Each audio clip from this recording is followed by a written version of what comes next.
Ya, pemirsa, Komisi Pemilihan Umum Provinsi Sumatera Selatan menggelar pemungutan suara ulang serentak di sejumlah kecamatan. Hal itu terjadi karena diduga adanya penggelembungan suara dan tidak adanya saksi salah satu partai.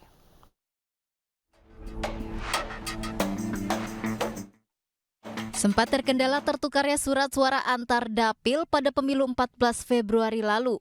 Pemungutan suara lanjutan digelar serentak di Kota Palembang, Sumatera Selatan.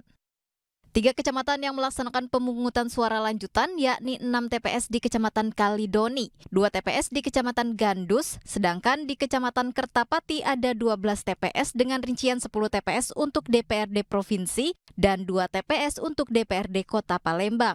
Antusias warga mengikuti pemungutan suara lanjutan cukup tinggi. Ingin pastikan bahwa pelaksanaan pemungutan suara lanjutan ini berlangsung aman, tertib, dan lancar.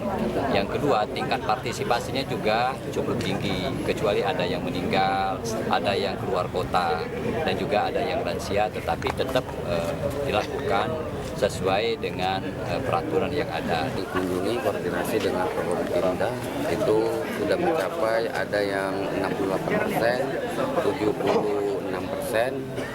Alhamdulillah masyarakat tetap hadir. Sementara KPU Oki juga melaksanakan penghitungan suara ulang di 2 desa dalam Kecamatan Jejawi, Kabupaten Oki. Hal itu karena diduga adanya penggelembungan suara dan tidak adanya saksi salah satu partai. Dari 2 desa yakni Desa Simpang 4 dan Desa Pedu ada 10 TPS yang menjadi rekomendasi Bawaslu Oki untuk dilaksanakan penghitungan suara ulang. Sekarang ini kan ada perhitungan suara ulang karena memang ada indikasi penggelembungan suara. Jadi ini sekarang lagi berlanjut. Perhitungan suara itu ada 2 desa, direkomendasi dari Bawaslu itu ada 10 TPS. Jadi ada ketidaksamaan antara surat suara yang masuk dengan hasil pemilihan. Setelah pencoblosan di tingkat KPPS selesai, surat suara akan langsung dibawa ke kantor kecamatan. Sementara KPU Oki akan menindaklanjuti semua dugaan pelanggaran yang direkomendasikan. Dari Palembang, Erwin Setiawan, dan dari Kabupaten Oki, Sumatera Selatan, Fitriadi iNews melaporkan. Berdasarkan hasil survei yang dirilis oleh Lembaga Survei Indonesia, pandangan masyarakat terhadap pelaksanaan pemilihan umum 2024 berlangsung jujur dan adil menurun. Penurunan tersebut disebabkan karena banyaknya berita terkait permasalahan Sirekap hingga pemungutan suara ulang.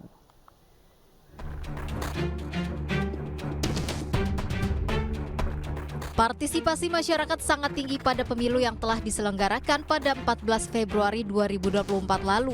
Namun tingginya partisipasi masyarakat tidak sejalan dengan tingkat kepuasan masyarakat terhadap pelaksanaan pemilu. Lembaga Survei Indonesia LSI merilis hasil survei mengenai persepsi publik tentang pelaksanaan pemilu 2024. LSI memotret ada penurunan persepsi masyarakat terhadap pelaksanaan pemilu berlangsung jujur dan adil.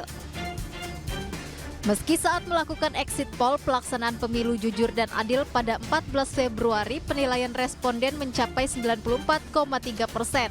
Namun penilaian itu menurun hingga 76,4% saat survei dilakukan pada 19 hingga 21 Februari. Artinya penilaian pemilu jurdil menurun hingga 20% karena banyaknya berita permasalahan Sirekap dan pemungutan suara ulang. Penurunan tingkat evaluasi positif terhadap pelaksanaan pemilu, baik dari segi kepuasan maupun dari segi jurdil ya. Ya memang kalau tren itu berlanjut, ya kan penurunannya signifikan tuh 10 dan 20%. Kalau tren itu berlanjut, maka dia minimal dari segi publik itu bisa menimbulkan berkurangnya legitimasi kan. Selain itu, sebanyak 31,4% responden menyatakan bahwa terjadi kecurangan dalam pelaksanaan pemilu 2024. Penilaian itu datang dari pendukung Capres-Cawapres nomor urut 1 dan 3 yang sepakat menyatakan bahwa terjadi kecurangan dalam pelaksanaan Pilpres. Bahkan pendukung pasangan calon nomor urut 2 juga menyatakan pemilu curang dengan perolehan 36,5%. Dari Jakarta, Muhammad Zulhilmi iNews melaporkan.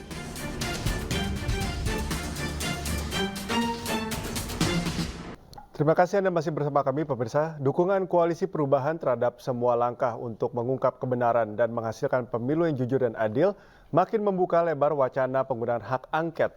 Saat ini Koalisi Perubahan menunggu sikap dari PDI Perjuangan.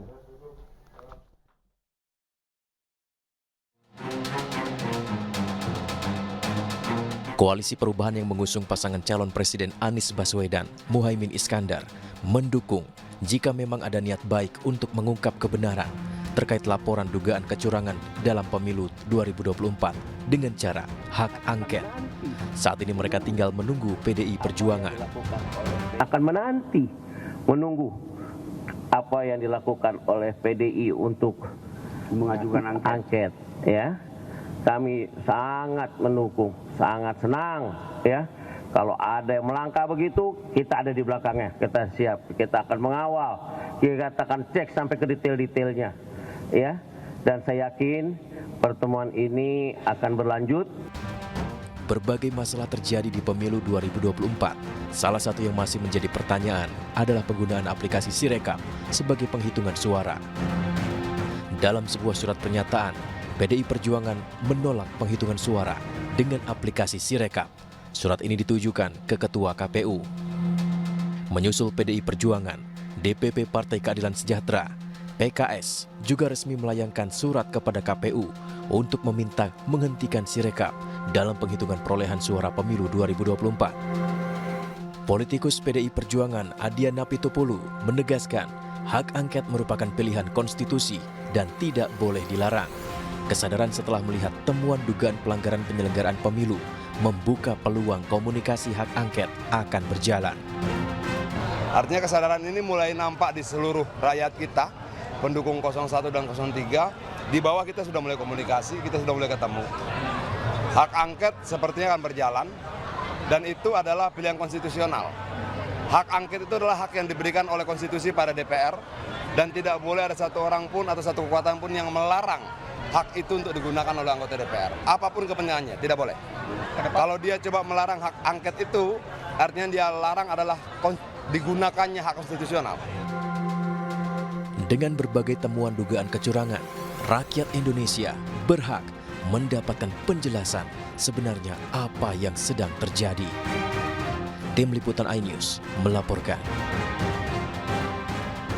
Wacana hak angket hingga saat ini masih terus menguat. Sementara itu Mahfud MD menjelaskan bahwa hak angket tak akan bisa mengubah hasil pemilu.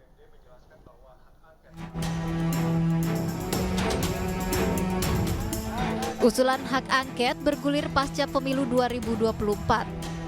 Calon Presiden nomor urut 3 Ganjar Pranowo didukung oleh pasangan calon presiden dan wakil presiden nomor urut 1 Anies Muhaimin untuk meminta hak angket atau interpelasi di DPR guna mendalami dugaan kecurangan pemilu presiden 2024. Menanggapi wacana hak angket, calon wakil presiden nomor urut 3 Mahfud MD menjelaskan hak angket bisa digunakan untuk memeriksa atau menyelidiki kebijakan pemerintah. Soal apakah siapa yang boleh diangket itu ya pemerintah. Pemerintah dalam hal ini terkait kebijakan-kebijakan.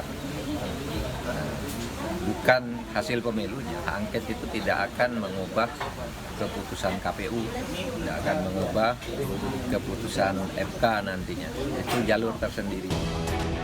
Sebagai ahli hukum, Mahfud MD juga menegaskan DPR maupun partai politik berhak menggunakan hak angket.